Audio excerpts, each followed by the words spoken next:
Morning. कैसे हैं आप सब। मैं सुषमा कुहाड़ एसके ब्लॉग्स में आप सभी का बहुत बहुत स्वागत है। आशा करती हूँ कि आप सब ठीक ठाक होंगे और हम सब भी बिल्कुल ठीक हैं।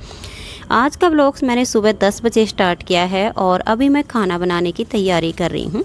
और आज सुबह के खाने में मैं दाल चावल बना रही हूँ क्योंकि फ्रेंड्स आज मैं बहुत ज़्यादा थकान महसूस कर रही हूँ। इस वजह से मैंने सोचा कि दाल चावल बना देती हूँ तो जल्दी से बन जाएंगे और मैं किचन के काम से फ्री हो जाऊँगी।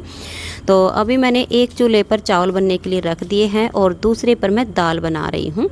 और फिर दाल चावल बनाने के बाद सबको खिला के बर्तन साफ़ करके, और फिर वैसे तो मेरे कल के धुले हुए काफ़ी सारे कपड़े पड़े हैं लेकिन मैं प्रेस नहीं करूँगी। सिर्फ जो तय लगाने वाले कपड़े हैं उनकी मैं तय लगाऊंगी। तो मैं अभी फटाफट खाना बना के सबको खिला देती हूँ।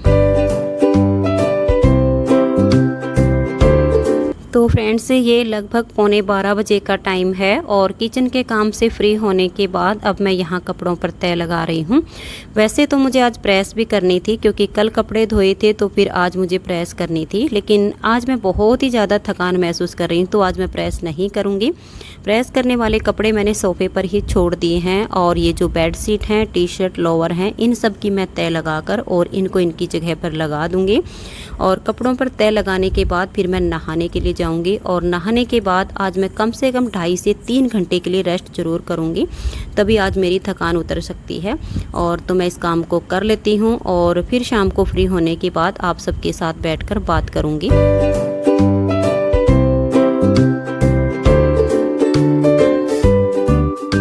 हेलो फ्रेंड्स, कैसे हैं आप सब। हम सब तो बिल्कुल ठीक हैं और उम्मीद करती हूँ कि आप सब भी बिल्कुल ठीक होंगे और अपने अपने घरों में बहुत खुश होंगे और सुरक्षित होंगे।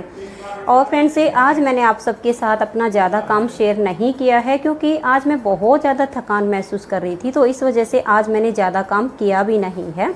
और मेरी सब्सक्राइबर है अन्नू शर्मा जो कि दिल्ली से है। तो अन्नू जी, मैं आपको दिल से थैंक यू बोलती हूँ कि आपने वीडियो में देखकर ये जान लिया कि आज मैं कितनी थकी हुई हूँ और मुझे रेस्ट की बहुत ज़्यादा ज़रूरत है। और फिर आपने कमेंट्स करके मुझसे प्रॉमिस भी मांगा कि आज आप दिन भर रेस्ट करेंगी, ज़्यादा काम नहीं करेंगी। तो मैं आपको दिल से बहुत बहुत थैंक यू बोलती हूँ डियर कि आपने मुझे समझा कि मैं सच में बहुत ज़्यादा थकी हुई थी और आज मैंने कोई ज़्यादा काम किया भी नहीं है। सुबह के खाने में मैंने दाल चावल बना दिए थे और फिर झाड़ू पोछा करके और जैसे सबको खाना खिला दिया, बर्तन साफ़ किए, किचन साफ़ किया। और उसके बाद जैसे मेरे कल के धुले हुए कपड़े पड़े थे तो उनमें से सिर्फ जो तय लगाने वाले थे मैंने उनकी तय लगाई है और जो प्रेस करने वाले हैं वो मेरे ऐसे ही पड़े हुए हैं। अभी मैंने प्रेस नहीं की है, मैं कल उन पे प्रेस करूँगी, आज नहीं करूँगी क्योंकि आज हिम्मत नहीं हो पा रही है। लेकिन फिर सोचा कि जो तय लगाने वाले हैं, बेड शीट वगैरह हैं, इनको मैं तय लगा के रख देती हूँ तो फिर एकदम से ज़्यादा ढेर नहीं दिखाई देगा। और फिर उसके बाद नहा के और मैं 12 बजे सो गई थी और फिर मैं पूरे 3 बजे सो के उठी। तो उस टाइम पे मेरा जो शरीर है वो बिल्कुल हल्का फुल्का महसूस हो रहा था, मुझे बिल्कुल भी थकान नहीं थी। और 3 बजे उठने के बाद फिर मैंने सोचा कि अभी तो बहुत बड़ा दिन है, तो फिर मैंने अपने सूट को कंप्लीट किया क्योंकि कल मैंने उसको सिलना शुरू किया था। तो कुछ तो मैंने कल सिल दिया था, थोड़ी सी सिलाई बाकी थी तो सोचा इसको कंप्लीट कर देती हूँ। तो ये देखिए, इसकी सलवार तो मैंने पहले ही बना के रख दी थी और इसके जंपर की सिलाई मैंने कल की है। तो ये देखिए, इस तरह से मैंने इस सूट को बनाया है, इस तरह से। और इसका जो गला है वैसे लगभग मैंने पूरा गोल ही बनाया है, सिर्फ ये देखिए यहाँ से ये थोड़ा सा जो फैंसी वाला गला होता है ये लगाया था ताकि इसका जो शेप है वो अच्छी आ जाए। इससे क्या होता है, ये जो हमारे यहाँ से हड्डी होती है ये लगभग सबको ही होती है, तो ये इस तरह से जब अच्छे से कवर हो जाती है ना तो पहना हुआ गला अच्छा लगता है। और बड़े गले तो मुझे बिल्कुल भी पसंद नहीं आते हैं, तो इस तरह से मैं छोटे गले बनाती हूँ। और गोल शेप में भी हो गया है और यहाँ से भी हो गया है। और बाजू इसकी मैंने देखिए इस तरह से पौनी बनाई क्योंकि इसमें कपड़ा बहुत ज़्यादा था। बाजू बनाने के बाद भी जंपर से भी कपड़ा बचा हुआ है और सलवार से भी काफ़ी सारा कपड़ा बचा हुआ है। अगर हम यही टेलर के पास सिलवाने जाओ ना तो बाजू भी पूरी नहीं बना के देगा, हाफ बाजू बनाएगा और ढंग का सूट भी नहीं सिल के देता है और कहेगा कि कपड़ा ही नहीं है। और सलवार भी बिल्कुल हल्की बना के दे देते हैं, सलवार भी भारी नहीं बनाते हैं। तो मेरे इस सूट में से कपड़ा भी बचा है और मेरा सूट भी बहुत अच्छा बन के तैयार हो गया है। और ये वाला जो सूट मैंने डाला हुआ ना, ये मैंने टेलर से बनवाया था जब मुझे टाइम नहीं मिल पा रहा था और मुझे नया सूट चाहिए था। तो मैंने सोचा कि एक सूट मैं टेलर से बनवा लेती हूँ, अगर अच्छा बनाएगा तो फिर बाकी के भी बनवा लूँगी। तो मार्केट में है, काफ़ी अच्छा बुटीक है उसका, लेडीज़ है, उसने 3-4 वो जेंट्स भी बिठाए हुए हैं सिलने वाले। मैंने उसको दिया था ये कि मेरा सूट सिल के दे देना, अगर अच्छा बनाया तो मैं और भी बनवा लूँगी। उसने मेरे इस सूट को इतना बिगाड़ दिया ना कि आज मैंने ये वाला सूट कंप्लीट करने के बाद इस पूरे सूट को ठीक किया है। देखिए इसकी मैं आपको कमी गिनवाती हूँ, क्योंकि जिसको पता होता है ना, जो सिलते हैं उनको पता चलता है कि कहाँ कहाँ कमी की। एक तो जैसे इसकी बाजू है, मैंने यहाँ तक की बोली थी, उन्होंने बाजू बना दी यहाँ तक की। अगर सीधा हाथ करके रखो तो ठीक है, काम करते टाइम तो हाथ को मोड़ना पड़ेगा, ये मेरी कोहनी में फंस जाती थी और फिर इतना दर्द करती थी। ऊपर करती थी तो यहाँ वाली बाजू में इतनी टाइट हो जाती थी कि बिल्कुल खून मेरा बंद हो जाता, दर्द करने लग जाता था हाथ। अब कोई ऑप्शन नहीं बच रहा था इसके लिए। और यहाँ वाले हिस्से में अगर मैं इसको खोल दूँ तो वो कपड़ा भी नहीं था उसके अंदर कि मैं यहाँ से उसको खोल के हल्का सा लूज कर दूँ तो फिर यहाँ तक की बाजू का भी फैशन चलता है तो वो चल जाती, वो भी नहीं था इसके अंदर। फिर ये वाला जो हिस्सा है, यहाँ से ये आर्म होल इतनी टाइट थी कि जैसे कोई काम करना है, हिलना है, डुलना है तो यहाँ दर्द होने लग जाता था इस हिस्से में। और यहाँ से इतनी टाइट कि बिल्कुल एकदम से ऐसे फंस जाता था ये, मुझे कोई हिसाब किताब नहीं बन रहा था। ये गला इतना बड़ा कि नीचे तक आता था। ये जो बटन आपको दिख रहे हैं ना, ये मैंने आज ही लगाए हैं इसमें, और इस गले को अंदर की तरफ इसकी सिलाई करके इस तरह से, और फिर ये मैंने बटन इसमें लगा के और इसकी थोड़ी सी लुक बनाई है। और चाक इतनी ऊंचे बना रखी थी कि मान लो जैसे काम कर रहे हैं, ऊपर नीचे हाथ करना पड़े तो यहाँ से कम 4 उंगल पेट नज़र आता था, इतनी ऊपर मेरी चौक चली जाती थी और यहाँ से फंसता भी था। फिर ये मेरा सूट कंप्लीट होने के बाद मैंने सोचा कि अभी तो 4 ही बजे हैं, तो क्यों ना मैं अपने इस रेड वाले सूट को ठीक कर लेती हूँ, तो ये पहनने के काम आ जाएगा। वरना आलस में तो इसको रखे 1.5-2 साल हो गया, ऐसे ही रखा हुआ था, इसको मैंने पहना ही नहीं, क्योंकि 2 बार पहना था, ढंग से इसकी फिटिंग ही नहीं आई, कुछ भी नहीं आया, तो मैंने ऐसे ही रख दिया था इसको। फिर आज मैंने इसको पूरा ठीक किया है। इसकी बाजू फिर मैंने कट करके और यहाँ हाफ बना ली है, तो अब ये है कि मैं इसे पहन सकती हूँ।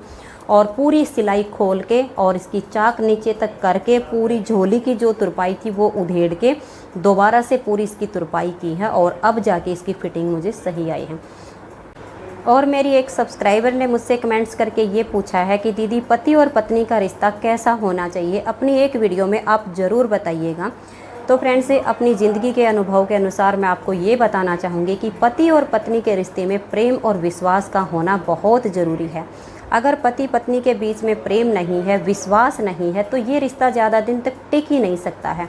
अगर मान लिया मायके की तरफ से और ससुराल की तरफ से, एक तरफ से दोनों तरफ का प्रेशर होता है, जिस वजह से दोनों को साथ रहना पड़ता है, तो ऐसे में वो दोनों साथ रहकर भी साथ नहीं होते हैं, क्योंकि ना प्रेम है और ना ही विश्वास है। ऐसा रिश्ता निभाया नहीं जा सकता, ऐसे रिश्ते को ढोया जाता है।